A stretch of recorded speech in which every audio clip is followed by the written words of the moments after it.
أعوذ بالله السميع العليم من الشيطان اللعين الرجيم. بسم الله الرحمن الرحيم. الحمد لله رب العالمين بارئ الخلائق أجمعين، والصلاة والسلام على سيدنا ونبينا وشفيعنا بالقاسم محمد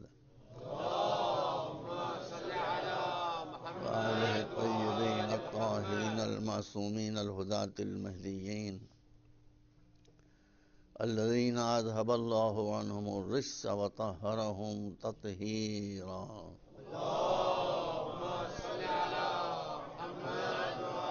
أما بعد، فقد قال الله سبحانه تبارك وتعالى وهو أصدق الصادقين: لقد أرسلنا رسلنا بالبينات وأنزلنا معهم الكتاب والميزان ليقوم الناس بالقسط.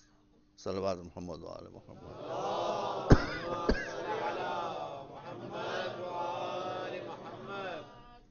آج سلسلے کی چوتھی مجلس ہے. میں دھیرے دھیرے اپنے ٹارگٹ کی طرف بڑھنے کی کوشش کر رہا ہوں. جو بات مجھے آپ کے سامنے عرض کرنا ہے، قرآن مجید کی آیت سورۃ الحدید میں آئی ہے، 27ویں پارے میں 25ویں آیت ہے. اس میں ارشاد ہے کہ ہم نے اپنے پرافٹس کو بھیجا، پیغمبروں کو بھیجا. اسلام ریزننگ کا مذہب ہے، اس لیے ہم نے ان کے ساتھ ڈنڈے نہیں کیے، تلواریں نہیں کی، نیزے نہیں کیے، رائفلیں گنیں نہیں کی. ان کو آرگومنٹس دیے، ایسے آرگومنٹس کے جس کے سامنے سب سر جھکانے کے لیے مجبور ہو جائیں. اور ہم نے اسکیل دیے اچھائی اور برائی کے. یہ جتنے پیغمبر آئے ہیں ان سب نے عبادتوں کا حکم دیا، اس سے انکار نہیں کیا جا سکتا. آپ مجھ سے کہیں، میں آپ کو سناتا چلا جاؤں گا. ہر پیغمبر آپ کو یہ، میں تمہارے پاس آئی ہوں اللہ کا پیغام لے کر کہ اللہ سے ڈرو، اللہ کی عبادت کرو، اللہ سے ڈرو، اللہ کی عبادت کرو. ہر نبی یہی آپ کو کہتا ہوں نظر آئے. مگر یہ عبادت اور یہ پاکیزگی یہ بیٹا مینز ہے. ٹارگٹ یہ ہے کہ چونکہ یہ دین اللہ عادل کا بنایا ہوا ہے جو رحیم بھی ہے، وہ چاہتا ہے کہ اس دین کے ذریعے سے ایک ایسا ماحول، ایک ایسا ایٹماسفیئر بنے کہ دنیا میں کوئی انسان تکلیف اٹھانے والا نہ رہ جائے. وہ رب العالمین ہے. سنیے، میں صحیح کہہ رہا ہوں، بالکل سمجھ کر آپ سوال کریں، مجھ سے بتاؤں گا. وہ رب العالمین ہے، وہ ہندوؤں کا بھی رب ہے. ابھی ہندوؤں کی نافہمی ہے کہ اس رب کے ہوتے ہوئے دوسرے کسی کو پوجا گئے تو ان کی غلطی ہے، مگر اللہ ری ایکشنری کام نہیں کرتا. اللہ کی طرف سے ان کو بھی روزی ملے گی. جو چیزیں اللہ کی طرف سے ہیں وہ سب کے لیے ہیں، without distinction of caste and creed. ہر ایک کے لیے دنیا میں انصاف قائم ہو، ہر ایک کی جو نیڈ ہے وہ پوری کی جائے، ہر ایک کو ترقی کا موقع ملے، ہر ایک کی جو صلاحیتیں ہیں وہ ڈیولپ کریں. اب آج سے میں شروع کر رہا ہوں، کل تک انشاءاللہ کافی چینج آ جائے گا. ابھی تو میں پالتو بنا رہا تھا آپ کو. دیکھیے، سب سے اوپر ہے انسان، ہیومن بینگز. یہ ہیومن بینگز اتنا اونچا ہے کہ اللہ نے اس کے لیے وہ کام کرایا کہ جو نہ کسی کے لیے کرایا ہے نہ کرائے گا. وہ کیا ہے کہ ملائکہ کو حکم دیا کہ آدم کے سامنے سجدے میں گر جاؤ. اس سے زیادہ مرتبہ اور کیا ہوگا بھائی؟ جو آپ کے دادا تھے، گرینڈ فادر، ان کے سامنے ملائکہ اب تک ہم کو سجدہ کرتے تھے، اب ہمارے حکم سے ہمارے نمائندے کو سجدہ کرو. یہ مرتبہ کسی کو نہیں ملا. تو سب سے اوپر ہے انسان. پہلے میں بتاؤں کہ انسان کے نیچے ہے جانور. جانور کو اللہ نے دو چیزیں دی ہیں، ایک سینسز، ایک ایموشنز. سمجھ رہے ہیں بیٹا؟ ایک سینسز، ایک ایموشنز. انسان کو سینسز اور ایموشنز کے ساتھ، چونکہ یہ جانور سے بہت زیادہ اونچا ہے، دو چیزیں اور دی ہیں. ایک ہے ریزننگ، ایک ہے نالج. جانور کے پاس ریزننگ نہیں ہے، جانور کے پاس نالج نہیں ہے، مگر جانور کی ضروریات کو پوری کرنے کے لیے اس نے اس کو سینسز دیے ہیں، زبردست سینسز دیے ہیں جس کا آپ کو ضرور اندازہ ہوگا، اور ایموشنز دیے ہیں. جانور کو آپ ماشاءاللہ پڑھے لکھے مجلس میں پڑھتے بھی ذرا سا اچھا لگتا ہے ماشاءاللہ. پڑھے لکھے مجمع کی خاصیت یہ ہے کہ وہ چپکے رہتے ہیں، زیادہ نعرے نہیں لگاتے. یہ مجھے اچھا لگتا ہے. وہ نعرے کے خلاف نہیں ہوں، لیکن بہرحال اپنا ایٹماسفیئر ہوتا ہے. تو اب آپ دیکھیے، آپ یہاں بیٹھے ہیں، جن باتوں کے بارے میں مجھے یقین معلوم ہوتا ہے، میں خالی اشارہ کر دیتا ہوں، تفصیل میں نہیں جاتا. آپ معلوم ہے کتے میں کیا کیا سینسز ہوتے ہیں. وہ کتے جو ٹرینڈ ہوتے ہیں بیٹا اسپتالوں میں، وہ پیشنٹ کو سونگ کر بتا دیتے ہیں کہ اسے کینسر ہے کہ نہیں. دیکھو ہے نا، یہ سینس انسان میں ہے، مر جائے گا نہیں بتا سکتا. ڈاگ میں یہ سینس ہے کہ وہ سونگ کے بتا دے گا کہ اس مریض کو کینسر ہے کہ نہیں ہے. اور اس کی جو ڈیسیشن ہوتا ہے وہ کبھی آدمی سے غلطی ہو جائے گی، کتے سے غلطی نہیں ہوگی. اس لیے کہ آدمی آدمیوں کا سکھایا ہوا ہے، کتا اللہ کا سکھایا ہوا ہے. تو جو اللہ کا سکھایا ہوا ہوتا ہے اس سے غلطی نہیں ہوتی. اب کتوں کی شان میں کیا مجلس پڑھوں میں یہاں پہ، یہ کلبے کا اثر ہے جو آ رہا ہے. لیکن اور کتے کو کیا سینس کیا گیا ہے؟ کس میں یہ طاقت ہے کہ وہ دیکھ کر، سونگ کر، چکھ کر، چھو کر یہ بتا دے کہ یہ آدمی برا ہے یا اچھا ہے؟ کیسے نہیں بتا سکتا، نہیں بتا کہ he has a bad character اور گڈ کیریکٹر. کتے میں یہ سینس ہے کہ وہ سونگ کر یہ پتا چلا لیتا ہے کہ یہ آدمی کیسا ہے، اچھا ہے کہ برا ہے. ہی ہیز گڈ کیریکٹر اور بیڈ کیریکٹر. اس بات کی طرف سب سے پہلے قرآن مجید نے اشارہ کیا، کتے کے ایسنس کی طرف. آپ 15واں پارہ پڑھیں، 16واں پارہ. اس میں سورۃ الکہف، کچھ مومن تھے بہت کئی ہزار برس پہلے، ان کو جوان کہا ہے. اب وہ جوان ان معنوں میں ہے، یہ جوان ارادے کے معنوں میں، کہ ارادے کے جوان تھے. جو بھی صورت ہو، وہ مومن تھے. اس زمانے میں آپ سمجھ لیجئے کہ جس ملک میں وہ تھے وہاں RSS کی حکومت تھی. یوں سمجھ لیجیے، تھے نہیں RSS، بتا رہا ہوں، دشمنان خدا کی حکومت تھی، مشرکوں کی حکومت تھی. ان پر پریشر تھا کہ تم بھی توحید کو چھوڑو، ونس آف گاڈ کو چھوڑو، شرک کا راستہ اختیار کرو. یہ تیار نہیں ہوتے تھے. جب بہت پریشرائز کیا گیا تو کہا ٹھیک ہے بھیا، ہم جا رہے ہیں، شہری کو چھوڑ کے نکل جائیں گے. صبح ابھی طلوع نہیں ہوئی تھی، مارننگ، کہ یہ بیچارے جو لوگ تھے، اب 7 تھے یا 8 تھے یا 9 تھے، الگ الگ روایات میں ہے، قرآن نے بھی کچھ وضاحت نہیں کی ہے. منیمم 7 اور میکسیمم 9 یہ لوگ تھے. یہ چلے کہ ہم کسی پہاڑ کی کھو میں، غار میں، کیو میں جا کر پناہ لے لیں گے، بادشاہ کے ظلم سے بچ جائیں گے، آگے دیکھا جائے گا کیا ہوگا، اللہ کوئی راستہ پیدا کرے گا. بیٹا سنیے، جب یہ چلے شہر سے باہر نکلے تو ایک ڈاگ ان کے پاس آیا، سونگا اور دم ہلاتا ہوا پیچھے ہو لیا. دم ہلاتا ہوا. جب کتا دم ہلاتا ہے تو وہ خوش ہوتا ہے، جب بھونکتا ہے تو غصے میں ہوتا ہے. سمجھا؟ دم ہلاتا ہوا ساتھ ہو لیا. ابھی یہ کہاں سے لگ گیا، اس کو بھگا رہے ہیں، بھاگ نکل، جو بھی کہہ رہا ہوں وہ نہیں جاتا، ڈھیلے مارا نہیں بھاگتا. ہمیں مجبوری کیا کی جائے، یہ پیچھے پیچھے آ رہا، آنے دو. وہ وفادار کتا کہ جس نے اچھے انسانوں کو پہچان لیا تھا، اس نے دھتکارنے کے باوجود ان انسانوں کا ساتھ نہیں چھوڑا. بھائی یہ تاریخ میں نہیں، یہ سب قرآن میں ہے. آپ کہیں میں آیتیں پڑھتا جاؤں، بہت تیزی سوئی چلتی ہے.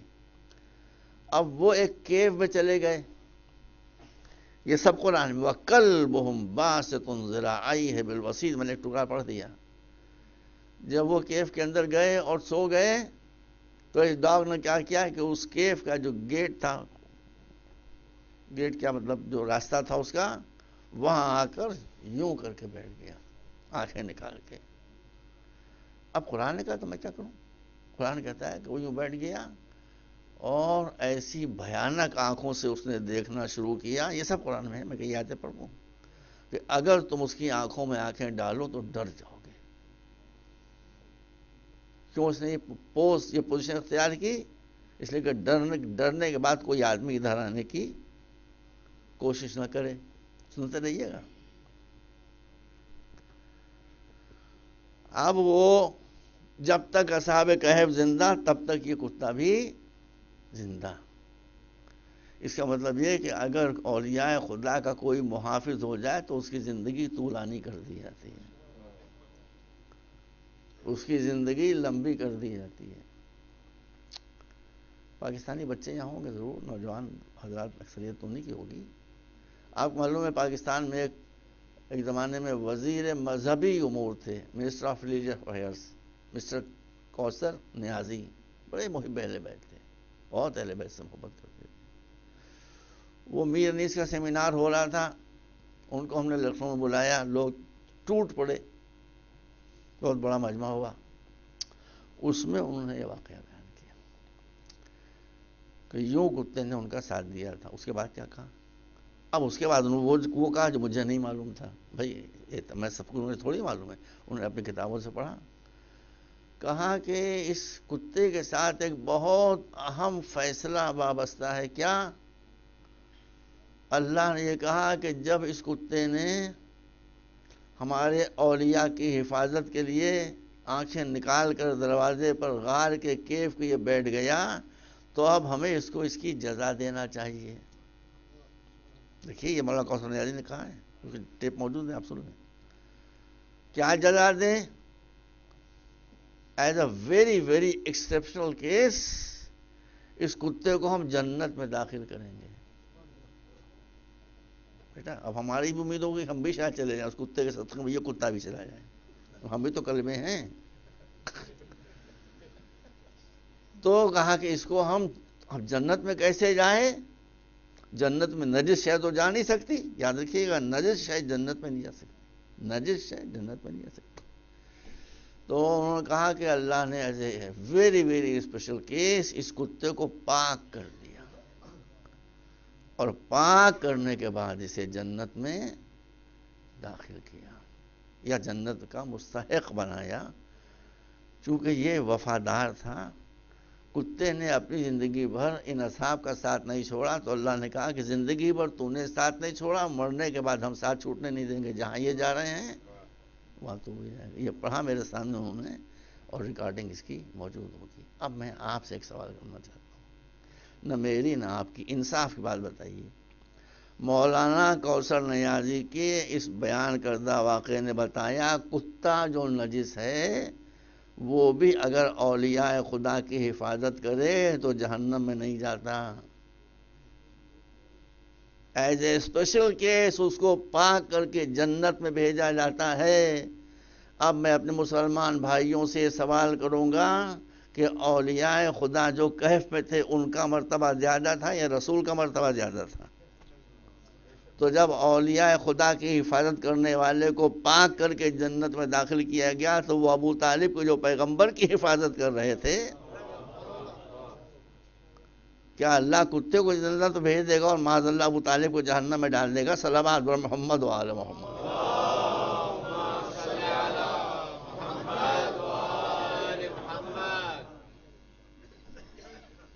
کتے کا جانا گوارا ہے جنت میں، ابو طالب کا جانا ہے. سب سنی ایسے نہیں کہتے ہیں، جو خوارج ٹائپ کے ہیں وہ اس طرح کی بکواس کیا کرتے ہیں، ورنہ بڑے بڑے سنی علماء سب میں لکھا ہے.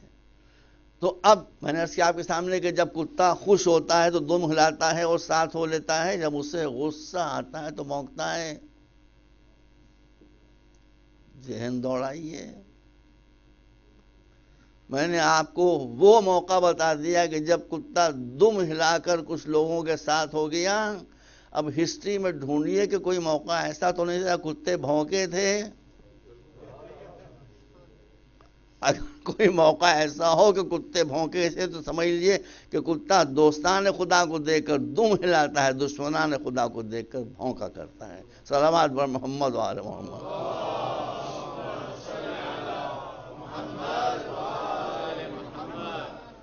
بھائی تھوڑا آپ لوگ خود ہی آگے بڑھ رہے ہیں ماشاء اللہ، اور تھوڑا سا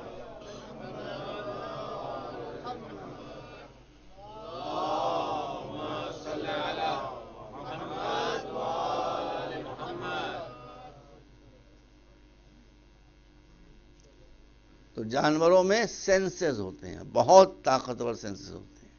آپ میں آپ کے سینسز اتنے طاقتور نہیں ہیں۔ کوئی جانور کیسے آپ سن کے بتا دیں کہ یہ بیمار ہے کہ اچھا ہے برا ہے کہ وہ ہے۔ اب یہ آپ غور کیجیے کہ جب بھائی کوئی استغفر اللہ کوئی تقابل نہیں ہے، لیکن بطور ایک مثال میں پیش کر رہا ہوں کہ جب جانور میں یہ طاقت ہے کہ وہ سونگ کے سمجھ لے، اس کا مطلب کیریکٹر سے بھی ایک بو نکلتی ہے، کیریکٹر سے بھی ایک اسمیل نکلتی ہے جس کو آپ سینس نہیں کر سکتے، کتا کر لیتا ہے۔ اب اگر آپ کو حدیث کے سامنے یہ نظر آئے کہ رسول اپنی بیٹی کے گھر میں تشریف لائے، چادر اوڑھ کر آرام کرنے لگے، اور ایک بچے نے آ کر ماں سے کہا، بڑے بچے نے، امام حسن نے، کہ مادر گرامی مجھے یہاں رسالت کی خوشبو دکھائی سنائی ہے۔ پھر چھوٹے بچے نے بھی آ کر یہی کہا، پھر مولا علی نے بھی آ کر یہی کہا، تو اس کا مطلب ہے کہ رسالت میں بھی خوشبو ہوتی ہے، اچھے کیریکٹر کی خوشبو ہوتی ہے۔ صلوات بر محمد و آل محمد۔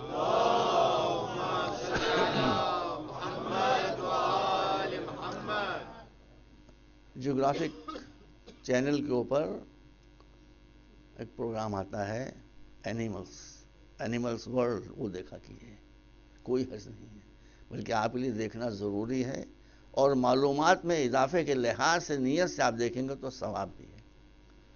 اس کو دیکھیں کہ جانوروں میں کیا کیا سینسز ہوتے ہیں، جانور اپنا پروڈکشن کیسے کرتے ہیں۔ بھائی اب ظاہر ہے کہ سائنس بہت آگے بڑھ گئی ہے، اب پریڈکشن ہو جاتی ہے کہ کب بارش ہوگی کب بارش نہیں ہوگی۔ زیادہ تر پریڈکشن جو ہوتی ہے وہ صحیح رہتی ہے میٹرولوجیکل ڈپارٹمنٹ کی، کبھی کبھی غلط بھی ہو جاتی ہے۔ انسان کی پریڈکشن غلط ہو سکتی ہے، لیکن ہمارے یہاں ہندوستان میں تماشا ہم دیکھتے رہتے ہیں، گرمی ہو رہی ہے، بہت تیز گرمی ہو رہی ہے، پسینے میں ڈوبے بیٹھے ہوئے ہیں، کہ دیکھا اپنے بلوں سے چوٹیاں آنٹس نکلی، منہ میں دانہ دبائے وہ مائگریشن کر کے کہیں اور جا رہی ہیں، سب نے سمجھ لیا کہ بارش ہونے والی ہے۔ ہم کو خبر نہیں ہے، ڈپارٹمنٹ کو خبر نہیں ہے، جانور کو خبر ہے۔ صلوات بر محمد و آل محمد۔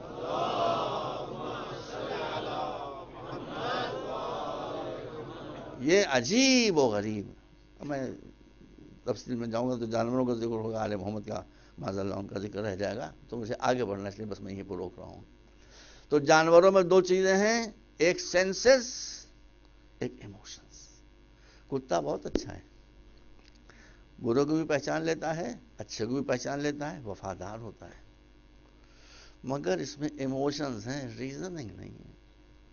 اس کا نتیجہ کیا ہوتا ہے کہ اگر ایک السیشین یا بل ڈاگ یا اور کوئی کتا جو ہوتے ہیں خطرناک، کون سے ہوتے ہیں، وہ ساتھ چلے جا رہے ہیں، اور مالک کا ایک دشمن ادھر سے گزرا، وہ مالک کا دشمن جو بے خطا ہے، کوئی خطا نہیں ہے، کوئی تقصیر نہیں ہے، بچہ ہے 5 برس کا، لیکن مالک نے اشارہ کر دیا تو اس پر حملہ کر دیا۔ اس لیے اس میں فیصلہ کرنے کی قوت نہیں کہ خطا کار ہے یا بے خطا ہے۔ تو جو خطا کار اور بے خطا میں تمیز کیے بغیر اس کو حملے کا نشانہ بنا لے، وہ انسان کی شکل میں جانور ہوتا ہے، انسان نہیں ہوتا۔ ابھی میں عاشق بھائی یہاں سے آ رہا تھا، دیکھیے دنیا میں کیا حال ہے، کیا حال ہے۔ آج ہی دہلی میں 2 واقعے ہوئے ہیں، جسٹ امیجن، کیا انسان اتنا بھی گر سکتا ہے؟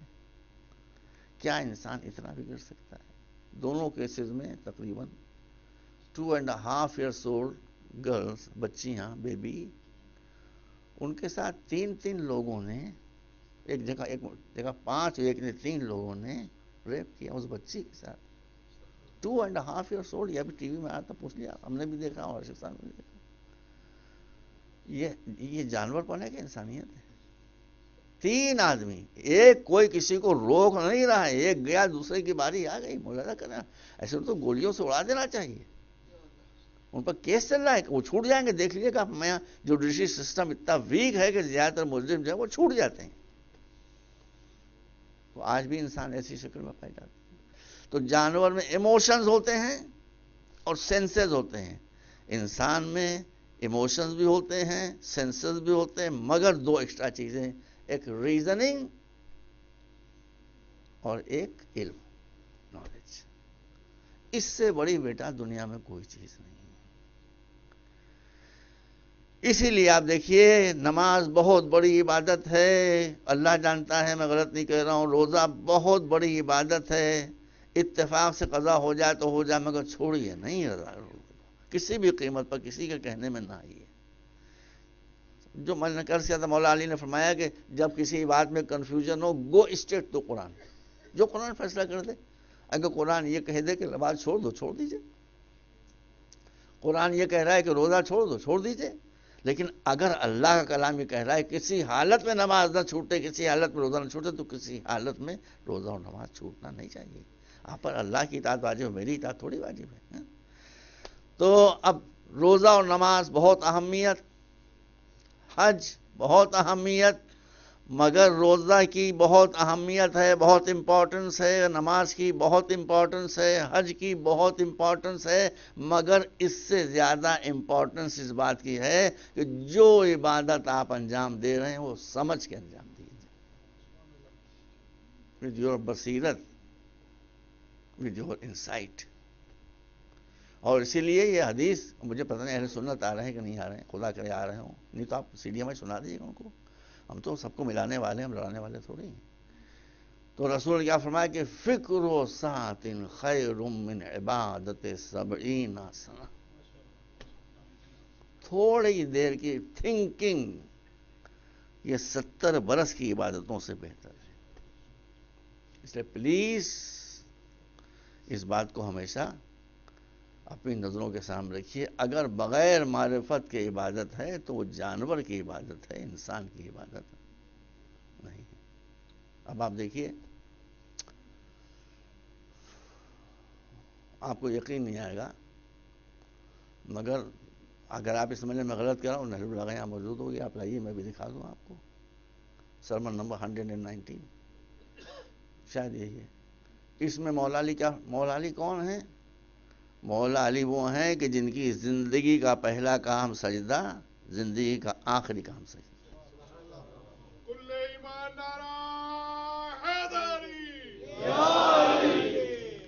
دو سجدوں کے درمیان پوری زندگی ختم ہو گئی ہے. اب وہ کیا کہتے ہیں سنیے, ہمت ہے سناؤں. دیکھیے مولا فرماتے ہیں کم من صائم لیس له من صیامه الا الجوع والظما, وکم من قائم لیس له من قیامه الا السحر والعناء, حبذا نوم الاکیاس وافطارهم. کیا ترجمہ کروں, آپ لوگ مارنے لگیں گے مجھے بھائی, آپ پیٹنے لگیں گے مجھے, مگر آپ دیکھیں جو لگا میں جا کے, میں تو تھوڑا سا پانی میں لا رہا ہوں.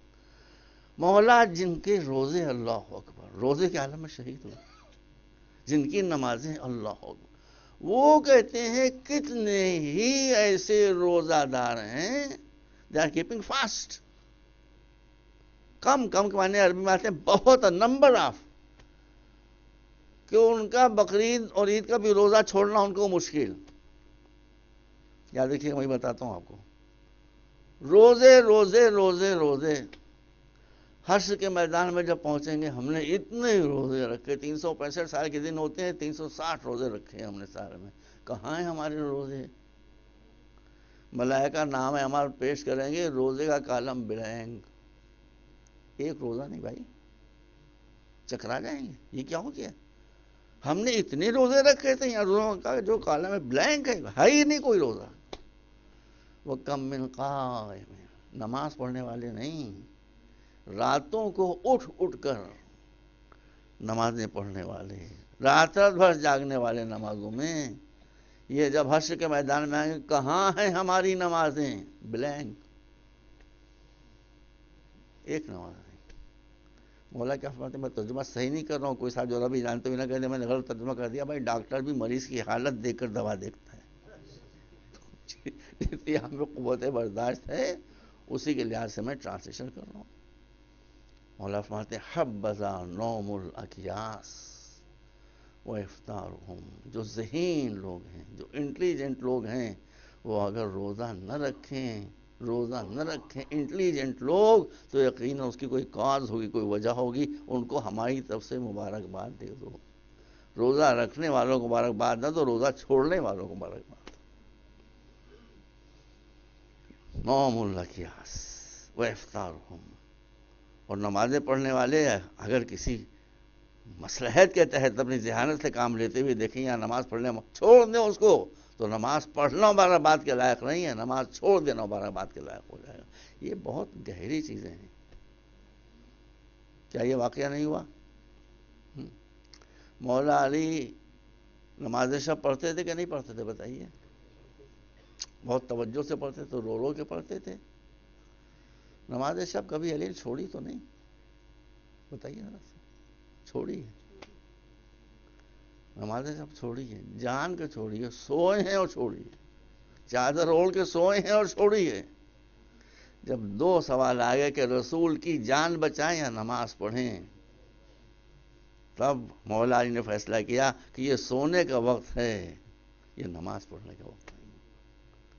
بستر نبی پر علی آرام کر رہے ہیں، سو رہے ہیں بھائی۔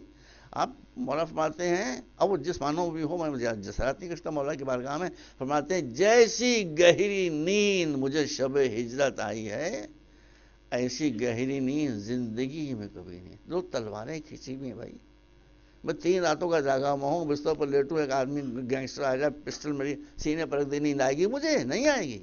ایک پسٹل کی نال دیکھ کر نیند غائب ہو جائے گی۔ علی چاروں طرف سے تلواروں میں گھرے ہوئے ہیں اور سو رہے ہیں۔ یہ قربانی وہ تھی کہ جس کے بعد پھر ملائکہ کو اترنا پڑا۔ اس کی انشاءاللہ تفصیل پھر میں بعد میں بیان کروں گا۔ یہ بات آپ یاد رکھیے۔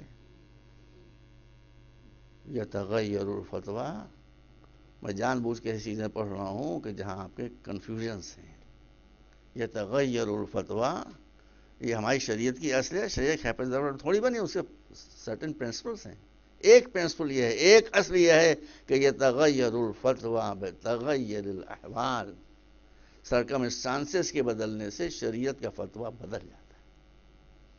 کیونکہ اگر یہ نہ ہوگا تو جانے دوں شریعت کا جو ہے وہ ختم ہو جائے گا، تو وہ کوئی گھسی سی پٹی لکیر تھوڑی کا مصیبت چلے جانے۔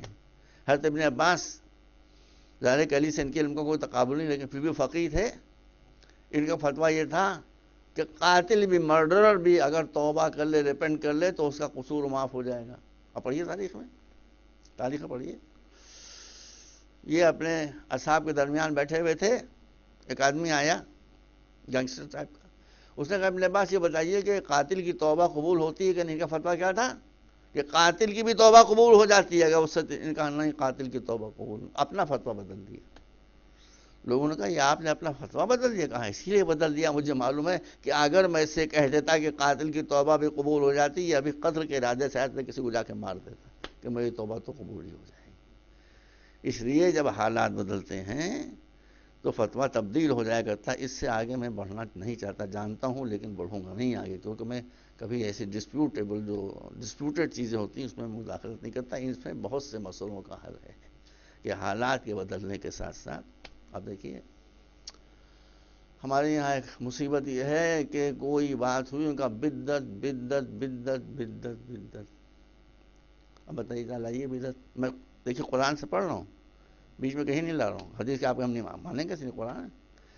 جب حضرت ابراہیم نے کعبہ بنایا ہے، اس وقت قرآن نے کیا ارشاد کیا تھا؟ وَأَذِّن فِي النَّاسِ بِالْحَجِّ یَأْتُوکَ رِجَالًا وَعَلَىٰ كُلِّ ضَامِرٍ یَأْتِینَ مِنْ كُلِّ فَجٍّ عَمِیقٍ۔ اے ابراہیم، یہاں سناٹا ہے، کوئی نہیں ہے، تمہاری شریکہ حیات ہاجرہ ہے، تمہارا بچہ اسماعیل ہے، تم ہو، کعبہ تم نے بنایا ہے۔ اب تم یہاں اعلان کرو کہ اے حاجیوں چلو کعبے کی طرف۔ تمہاری آواز ظاہر اعتبار سے 100 میٹر سے آگے نہیں جائے گی، لیکن یہ آواز تمہارے کہنے پر دو گے، اس لیے اس آواز کی بازگشت صبح قیامت تک باقی رہے گی اور لوگوں کے کانوں تک جائے گی، ان کے کانشنس تک جائے گی۔ غور کیجیے گا، حاجی آئیں گے ترجمہ کر رہا ہوں، ترجمہ لفظی ترجمہ. یا تو کا رجالن، کیسے آئیں گے؟ پیدل آئیں گے بیچارے، چل چل کے پیدل آئیں گے. وعلی کل ضامر، اور دبلی پتلی اونٹنیوں پر بیٹھ کر آئیں گے، گہری گہری گھاٹیوں. دو ہی وسیلے بتائیں بھائی، اونٹنیاں، دبلی پتلی سوکھی سہمی، اور پیدل. تو اس کا مطلب یہ ہے کہ اگر ہم ہوائی جہاز سے گئے تو بدعت ہو گئی. کہاں ہے ہوائی جہاز کا ذکر ہو رہی ہے کہیں ذکر ہوگا؟ بتائیے. اگر ہم کار سے گئے تو بدعت ہو گئی، اگر ہم ٹرین سے گئے تو بدعت ہو گئی. تو شریعت میں ٹارگٹ دیکھا جاتا ہے، وسیلہ نہیں دیکھا جاتا. حالات کے بدلنے کے ساتھ ساتھ وسیلہ بدلے گا. بس کہ آگے میں کچھ کہنے والا تھا مگر اب نہیں کہہ رہا ہوں. آپ سمجھ گئے ہوں گے میں کیا کہنے والا ہوں. آپ لوگ ذہین سمجھ گئے ہوں گے میں کس مسئلے کو چھیڑنا چاہ رہا تھا مگر نہیں چھیڑ رہا ہوں، اس لیے کہ میں ڈسپیوٹیبل جو مسائل ہوتے ہیں اس میں کبھی دخل.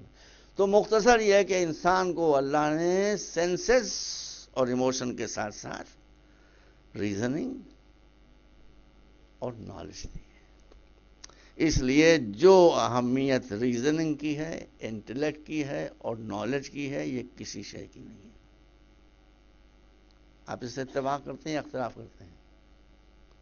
نماز کی اہمیت ہے، میں کب کہہ رہا ہوں، روزے کی اہمیت ہے کب کہہ رہا ہوں.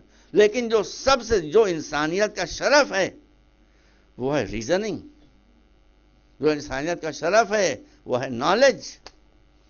یہاں تک آپ اتفاق کرتے ہیں جو میں نے کہا. تو اب میں آگے بڑھوں، اب آگے بڑھتا ہوں. ہمارے یہاں ہندوستان میں، یہاں تو الحمدللہ ماشاءاللہ سب پڑھے لکھے لوگ ہیں. ہمارے یہاں ہندوستان میں یہ عالم ہے کہ کچھ لوگوں کو عبادتوں کی سنک ہو جاتی ہے. سنک ہو جاتی، سنک جانتے بیٹا؟ جو چھٹی ہوگی. اب ہم سنکی ہوں تو بتائیں آپ کو کہ سنک کیا ہوتی ہے. Mental defect. اب ان کو صبح نماز، دوپہر نماز، شام نماز، رات نماز، دیر نماز، دیر نماز، دیر نماز، دیر نماز. دیکھا ہوگا آپ نے، خدا نہ کرے شاید یہاں بھی ایسے لوگ. بعض لوگ روزوں کی سنک ہو جاتی ہے، دیر روزے، دو روزے. بس نہیں کہ عید و بقرعید بھی روزے رکھیں. Don't do this. آپ میری سیڑھی سنا دیں سنی حضرات کو بھی. یہ روایت جو ہے یہ سنی اور شیعہ دونوں جگہ ایک طرح سے موجود ہے. اس کے غلط ہونے کا کوشچن ہی نہیں. آپ کی آنکھیں کھل جائیں گی. حضور کے صحابہ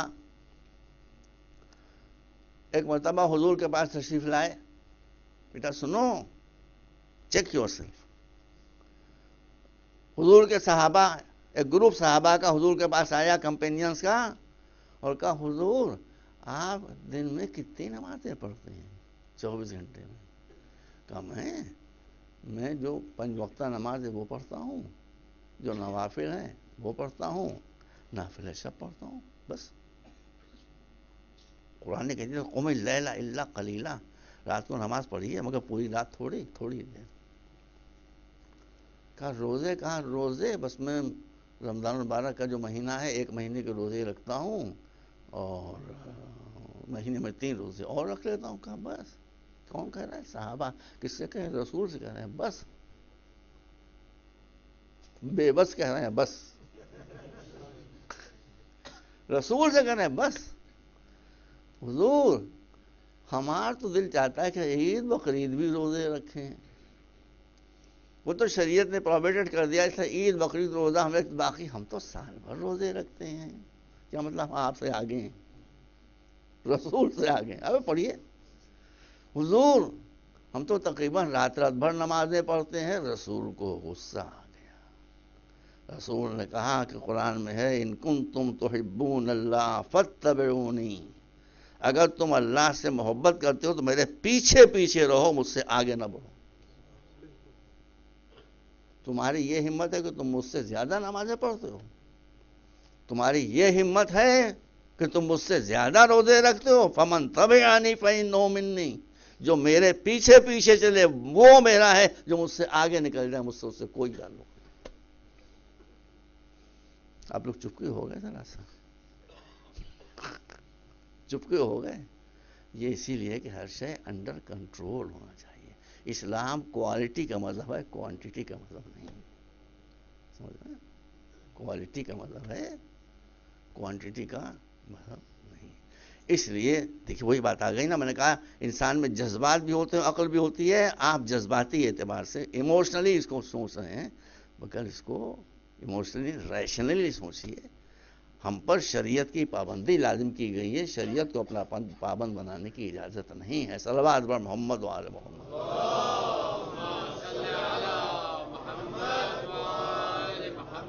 ایک مرتبہ اور صلوات بھیجیں آپ لوگ.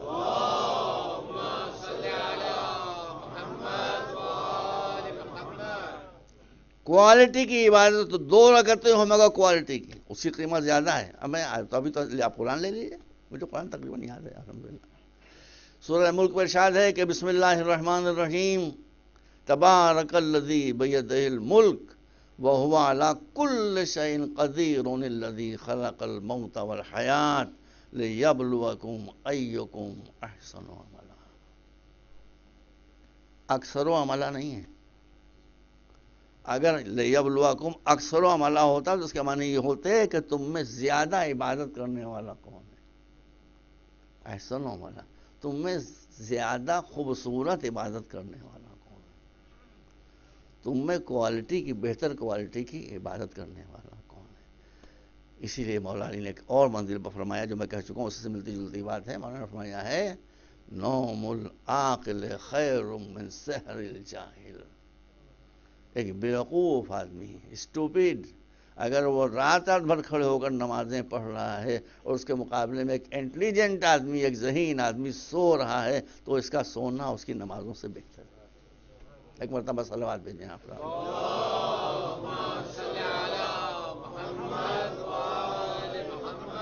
کیونکہ انسان کی صفت ہے تھنکنگ، سوچنا. جتنا آپ سوچیں گے اتنی تھنکنگ کیپیسٹی آپ کی جو ہے وہ بڑھتی چلی جائے گی. دوسری چیز ہے علم. اب علم کو دیکھیے، مجھے اگر ذرا سا بھی ڈاؤٹ ہوتا تو میں ماڈرن ایجوکیشن پر اتنا زور نہ دیتا.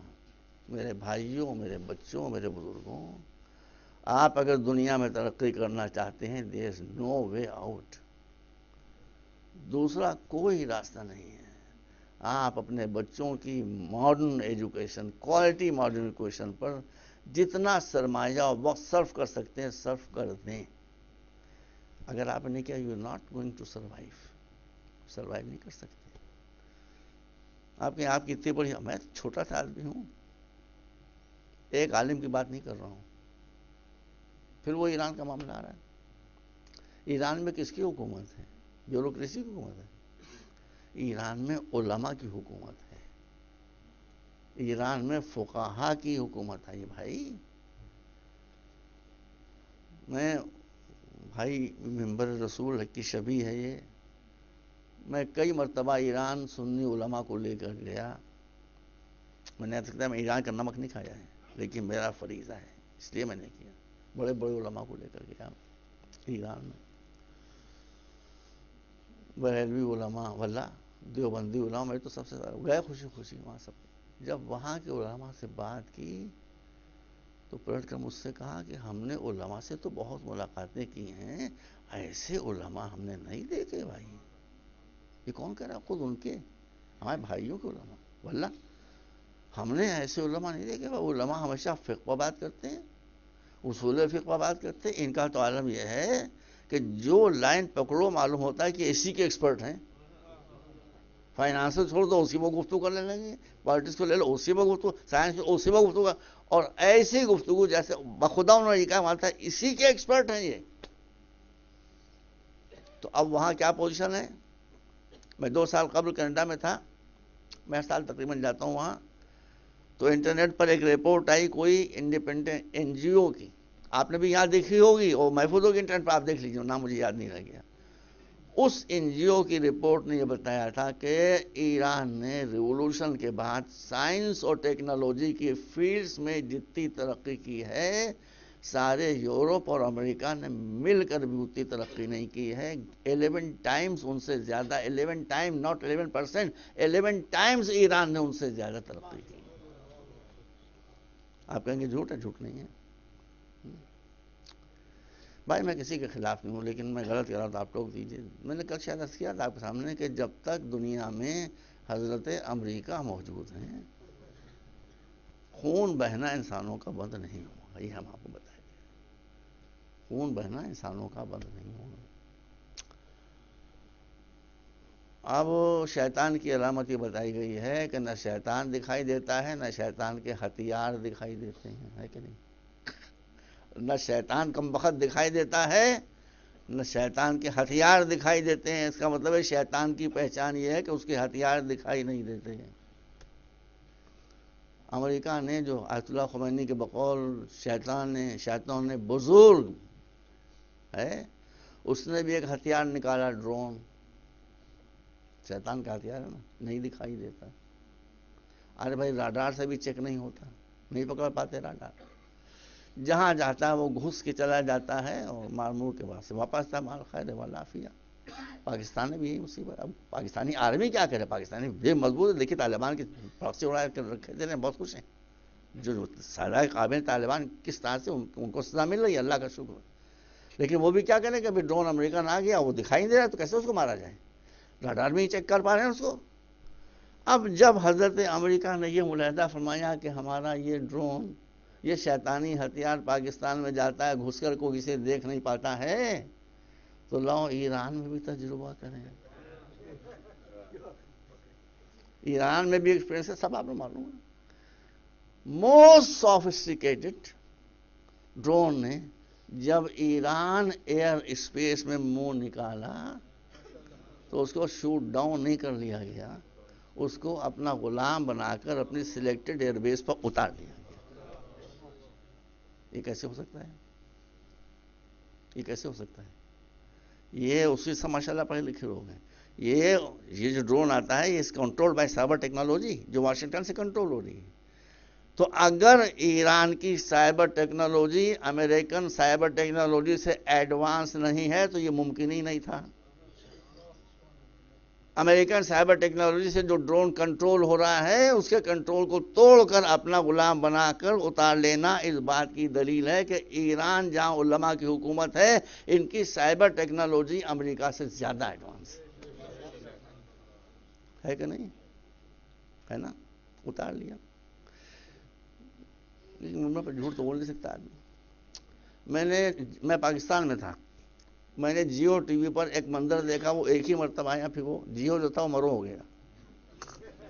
وہ قصہ ختم ہو گیا، دکھائی نہیں دیا. پھر وہ منظر یہ دیکھا تھا میں نے کہ حضرت اوباما ایران سے کہہ رہے بھائی ہمارے آپ کے تعلقات تو اچھے نہیں ہیں لیکن پلیز ہمارا ڈرون واپس کر دیجیے. ایران نے واپس کیا. ارے بڑے بدماش لوگ ہیں ایرانی بھائی، بہت بدماش ہیں. ایران نے جب انہوں نے کہا کہ ہم کو ہمارا پلین واپس کر دیجیے، انہوں نے پلاسٹک کا ایک ڈرون بنایا کھلونا، ان کو واپس کر دیا کہ لو اپنا پلین لو لے جاؤ. اس کا مطلب یہ سمجھیے بات کو، اس کا مطلب یہ کہ اگر ایمان کے ساتھ ساتھ دین کے ساتھ ساتھ ٹیکنالوجی ہو تو وہ آپ کو گمراہ نہیں کرے گی، آپ کے دروازے پر اوباما کو غلام بنا کر لا کر کھڑا کر دے گی، بھیکاری بنا کر. مت ڈریے. اسلام نے آپ سے کہا پڑھو، آگے بڑھو، ذمہ داری ہے کہ آپ گمراہ نہیں ہوں. اب میں اتنا سا بتا دوں اور مجلس ختم کروں. اس سے فرمایا شمع صاحب تھوڑے زیادہ پڑھوں. ٹھیک ہے، محرم کا زمانہ ہے. تو یہ ہوا کیا؟ یہ پاکستان میں ڈرون گیا، ان کو دکھائی دے گیا؟ نہیں دکھائی دیا. ایران والوں نے اس کو دیکھ لیا، اتار بھی لیا. بات یہ ہے کہ ان کو تھوڑی مس انڈرسٹینڈنگ یہ ہو گئی اوباما جی کو، انہوں نے پاکستان اور ایران میں فرق نہیں کیا. پاکستان وہ ملک ہے کہ جہاں امام غائب پر ایمان نہیں ہے، ایران وہ ملک ہے کہ جہاں امام غائب پر ایمان ہے. کہ جو کچھ ہوا یہ امام غائب کی نگرانی ہوا. صلوات و محمد و آل محمد.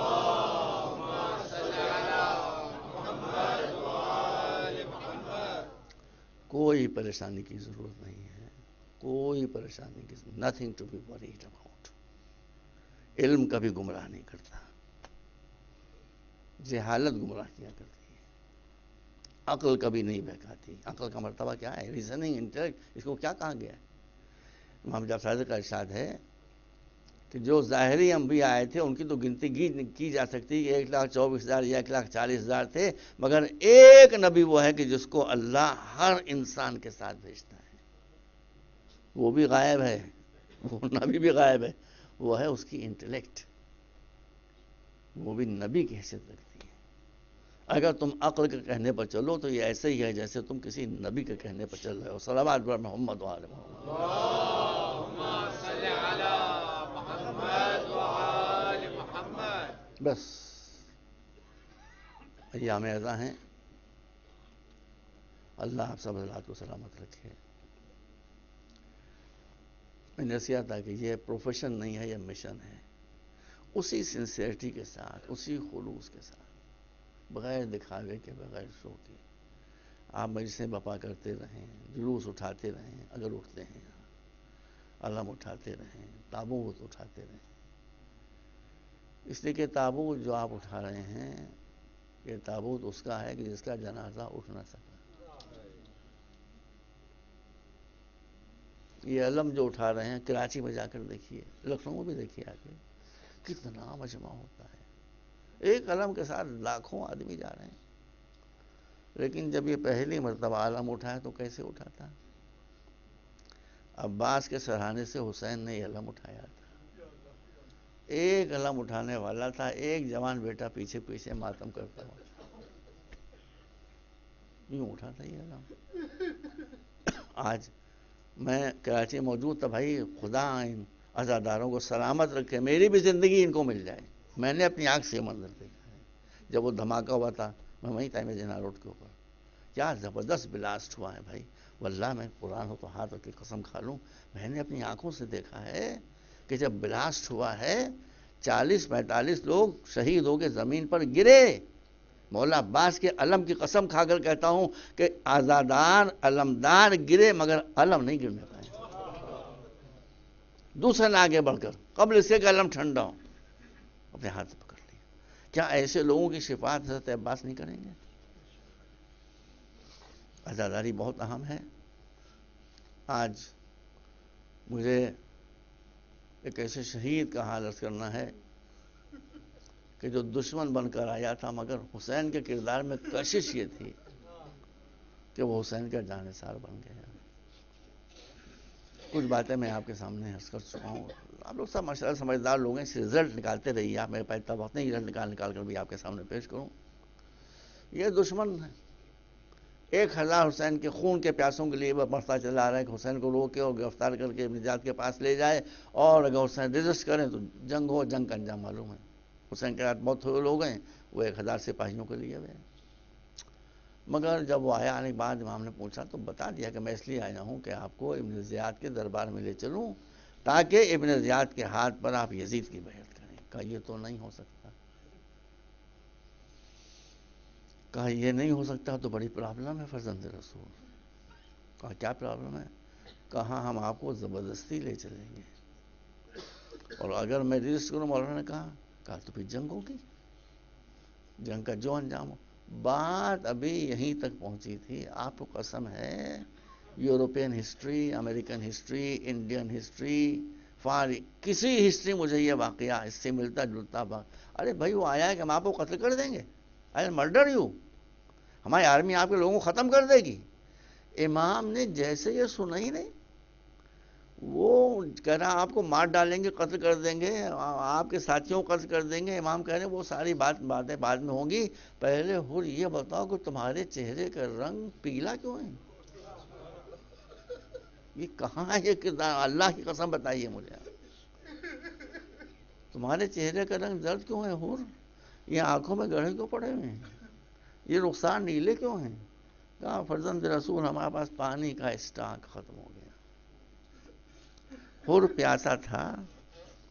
پیاسا تھا مگر 3 دن کا پیاسا نہیں تھا، حر پیاسا تھا مگر چند گھنٹے کا پیاسا تھا۔ حسین کو چند گھنٹے کی پیاس پر ترس آ گیا، اور اسی پسر سعد کے سپاہیوں کے سامنے جب ایک 6 مہینے کا بچہ لایا گیا ہے،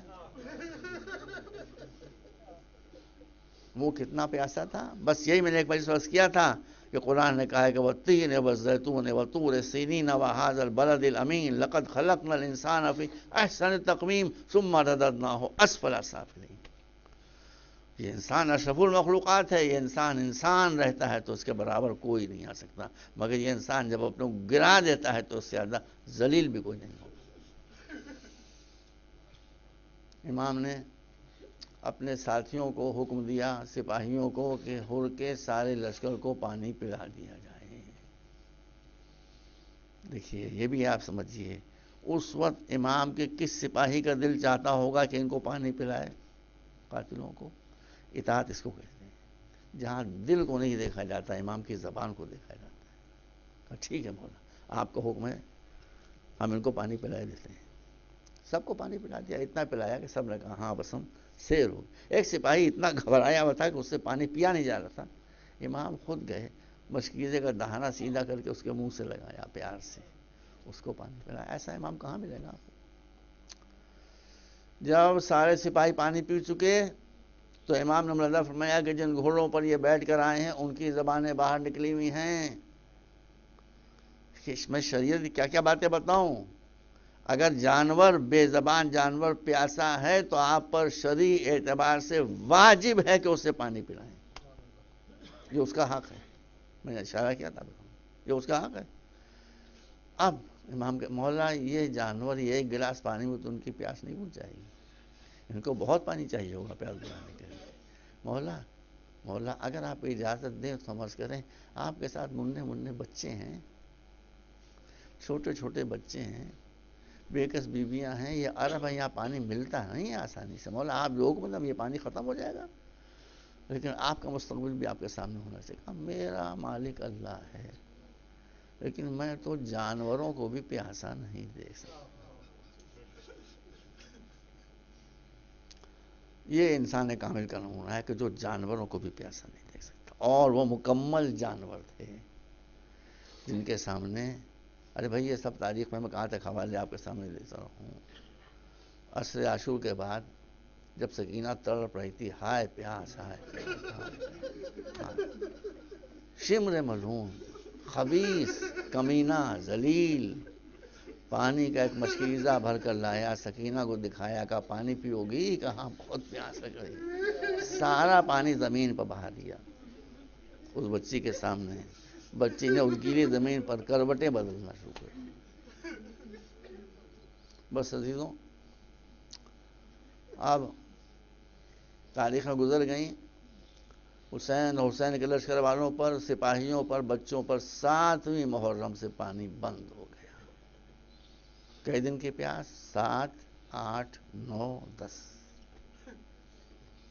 کیسے برداشت کریں اس پیاس کو؟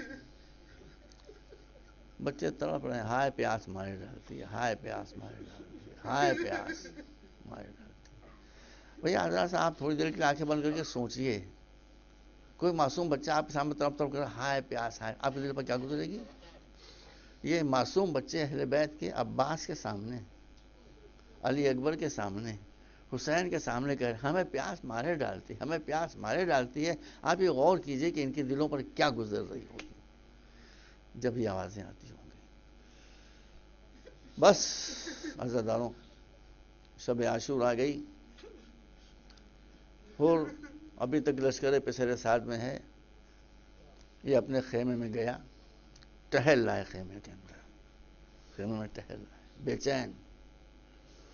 اس کے غلام نے لا کر کھانا رکھ دیا، اس نے منہ پھیر لیا. کہا کھانا نہیں کھائیے؟ کہا نہیں کھانا، طبیعت نہیں. میں کہا کھانا نہیں کھاؤں. پانی لایا، پانی پی رہی ہے. اچھا گرمی بہت ہو رہی ہے. کہا نہیں پانی بھی نہیں پیوں. اب یہ ہڑکا جو سلیف تھا، غلام تھا، وہ گھبرایا، بیٹے کے پاس گیا. شہزادے، آپ کے والد، آپ کے پاپا، آپ کے ڈیڈی کھانا نہیں کھا رہے ہیں، نہ پانی پی رہے ہیں. چاہنے والا بیٹا آیا، نے ایک بات کہا، بابا میں نے سنا آپ کھانا نہیں کھا رہے ہیں. میں نے سنا آپ پانی کہاں کھا نہیں رہا، نہ کھایا ہے، نہ کھاؤں گا، نہ پانی پیا ہے، نہ پانی پیوں گا. کہا کیوں؟ کہا کیوں بتاؤں؟ کہا ذرا غور سے سنو، تمہارے کانوں میں کچھ بچوں کی آوازیں تو نہیں آ رہی؟ انا للہ و انا الیہ راجعون. میرے کانوں میں کچھ معصوم بچوں کی آوازیں تو نہیں آ رہی ہیں. کہا آوازیں تو آ رہی ہیں. کہا کیا آوازیں ہیں؟ کہ آوازیں یہ آ رہی کہ ہائے پیاس مارے ڈالتی ہے، ہائے پیاس مارے ڈالتی. کہا یہ کن بچوں کی آوازیں ہیں؟ کہا بابا آپ بتائیے. کہا یہ اسی حسین کے بچوں کی آوازیں ہیں جس نے ہم کو اور ہمارے لشکر کو پانی سے سیراب کیا. آج اسی کے بچوں پر ہماری وجہ سے وہ پڑا ہے کہ وہ پیاسی مچھلی کی طرح سے بچے تڑپ رہے ہیں. میں نہیں پانی پیوں گا، میں کھانا نہیں کھاؤں گا. صبح ہوئی اور جو لشکر کا کمانڈر تھا پسر سعد اس کے پاس آیا. آنے کے بعد کہا پسر سعد کیا واقعی فرزند فاطمہ سے جنگ ہوگی؟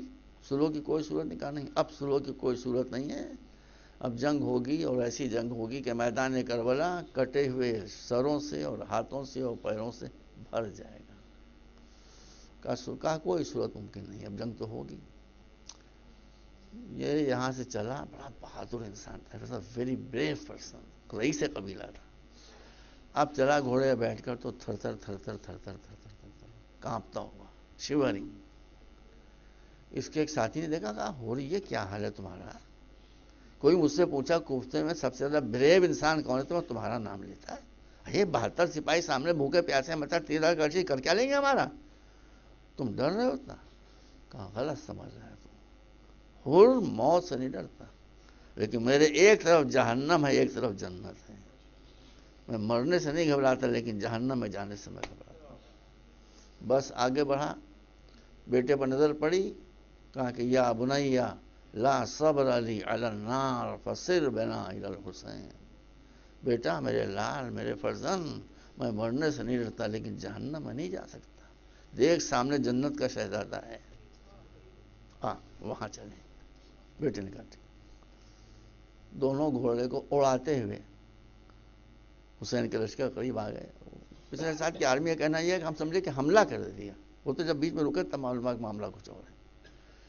وہاں پہنچ کے انہوں نے اپنا گھوڑا روکا، بیٹے نے بھی اپنا گھوڑا روکا. کہا بیٹا، دیکھیے تاریخ میں پڑھنے کی ضرورت نہیں کرتا کبھی. کہا بیٹا دنیا کا سب سے بڑا مجرم میں ہوں،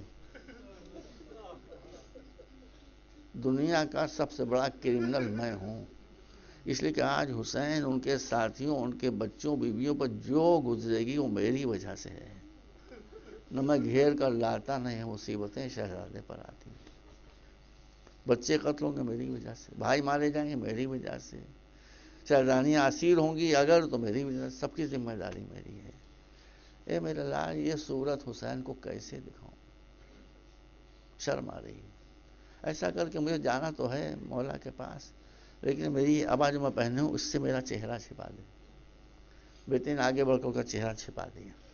کہ بیٹا میں کرمنل ہوں، مجرم ہوں، مجرم آزاد ہاتھوں کے ساتھ نہیں جاتی ہیں. زنجیر چین تو نہیں ہے کہ میں اپنے ہاتھ بنواؤں، رومال سے میرے دونوں ہاتھ باندھ. بیٹے نے باپ کے دونوں ہاتھ رومال سے باندھے، خود سر جھکائے ہوئے دھیرے دھیرے دھیرے دھیرے حسین کی طرف بڑھا. بڑھنے کے بعد قدموں پر سر رکھ دیا. کیوں رکھا سر؟ اس لیے کہ حسین اس وقت مناجات کر رہے تھے اللہ کی بارگاہ میں آنکھیں بند کیے ہوئے. جیسے ہی اس نے سر رکھا ویسے ہی حسین نے کہا کہ من تکون ارفع راسک. یہ کون ہے جو اس وقت میرے پیروں پر سر رکھ رہا ہے؟ یہاں تو کوئی مجھے سلام کے لائق بھی نہیں سمجھتا. انہوں نے کہا فرزند فاطمہ میں ہوں، میں جو آپ نے یہاں تک گھیر کر لایا. فرزند فاطمہ یہ بتائیے کیا میرا گناہ معاف ہو سکتا ہے؟ حسین نے سر اٹھا کر سینے سے لگایا. معاف ہو سکتا ہے کیا سوال؟ اے حر ہم نے بھی معاف کیا، ہمارے اللہ نے بھی معاف کیا. بس مجلس ختم ہو رہی. اب حر کا بیان یہ ہے کہ جب مجھے معافی کا فرمانہ مل گیا اور میں نے سر اٹھا کر دیکھا اپنے مولا کی طرف تو میں نے دیکھا کہ مولا کی آنکھوں سے آنسو بہ رہے ہیں. میں نے کہا مولا آپ کیوں رو رہے ہیں؟ کہا تو کیوں رو رہا ہے؟ کہ میں تو اپنے گناہ پر رو رہا ہوں، اتنا بڑا گناہ مجھ سے ہو گیا. کیا مصیبت میں پھنس گئے؟ اس سے بڑا گناہ کیا ہوگا؟ میں تو اس پر آپ کہا کہ میں اس لیے رو رہا ہوں کہ جب تو دشمن بن کر آیا تھا تو ہم نے تجھے پانی پلایا تھا، اب دوست بن کر آیا ہے تو فاطمہ کے لال کے پاس پانی کا ذخیرہ بھی نہیں ہے کہ اپنے مہمان کو تھوڑا سا پانی پلا دے. بس جو مجلس ختم ہو رہی ہے. آنے کے بعد امام کی بارگاہ میں توبہ کی. کہا فرزند رسول میں آیا ہوں، مرتے مرتے آپ کا دامن نہیں چھوڑوں گا، لیکن مجھے معلوم ہے آج کربلا کے میدان میں کیا ہوگا. امام نے کہا کیا ہوگا؟ کہا آپ کے سامنے آپ کے فرزند کو دم توڑنا پڑے گا. اور آپ کو دم توڑتے ہوئے فرزند پر نظر ڈالنا پڑے گی. اس کا کفارہ یہ ہے مولا میں بھی مروں گا اور شہید ہوں گا، لیکن میں چاہتا ہوں پہلے میرا بچہ جائے، جانے کے بعد یہ شہید ہو، اس کی تڑپتی ہوئی لاش کو دیکھوں، اللہ کی بارگاہ میں توبہ کروں. میرے معبود میرا یہ جوان بچہ تڑپ رہا ہے، میرے گناہ کو معاف. حسین روکتے رہے لیکن وہ نہ مانا. اشارہ کیا بیٹا جا. بیٹا آیا نہیں بھائی، جوان بچہ ہے، بھوکا پیاسا بھی نہیں ہے، بھرپور حملہ کیا، بہت سے لوگوں کو مار دیا. اس کے بعد زمین پر گرا. اب حر کا بیان یہ کہ بھیج تو دیا تھا میں نے، بس مجلس ختم ہو گئی، بھیج تو دیا تھا مگر میرا باپ کا دل تھا، جوان بیٹے کا معاملہ تھا. جتنی تیزی سے میں دوڑ کر جا سکتا تھا اپنے بیٹے کی طرف دوڑنے لگا کہ کوئی سر نہ کاٹنے پائے میرے بیٹے کا. لیکن کہتا ہے خدا کی قسم میں جب اپنے بیٹے کے سرانے پہنچا تو میں نے دیکھا حسین مجھ سے پہلے پہنچ چکے ہیں. میرے بیٹے کا سر اٹھائے ہوئے زانو پر رکھ رہے ہیں، خاک و خون پاک کر رہے ہیں. میرے بیٹے نے فاطمہ کی لال کی گود میں دم توڑا. جیسے ہی میں لاش اٹھانے کے لیے جھکا ویسے ہی حسین نے میرے سینے پر ہاتھ رکھ کر پیچھے ڈھکیلا. کہا حور کیا کرتا ہے کیا کرتا ہے، دنیا میں بوڑھا باپ جوان بیٹے کی میت نہیں اٹھایا کرتا ہے. اے حور میں تیرے بیٹے کی لاش اٹھاؤں گا. واہ حسینہ میرے مولا، آپ نے حر کے بیٹے کی لاش اٹھا لی، لیکن جب آپ کے جوان بیٹے کی نوبت آئی تو کون تھا کہ جو آپ کے بیٹے کی لاش پر سہارا دیتا. وَسَيَعْلَمُ الَّذِينَ ظَلَمُوا أَيَّ مُنقَلَبٍ يَنقَلِبُونَ. اللهم اغفر للمؤمنين والمؤمنات والمسلمين والمسلمات الأحياء منهم والأموات إنك تغفر الذنوب جميعا. ربنا تقبل منا إنك أنت السميع العليم وتب علينا إنك أنت التواب الرحيم برحمتك يا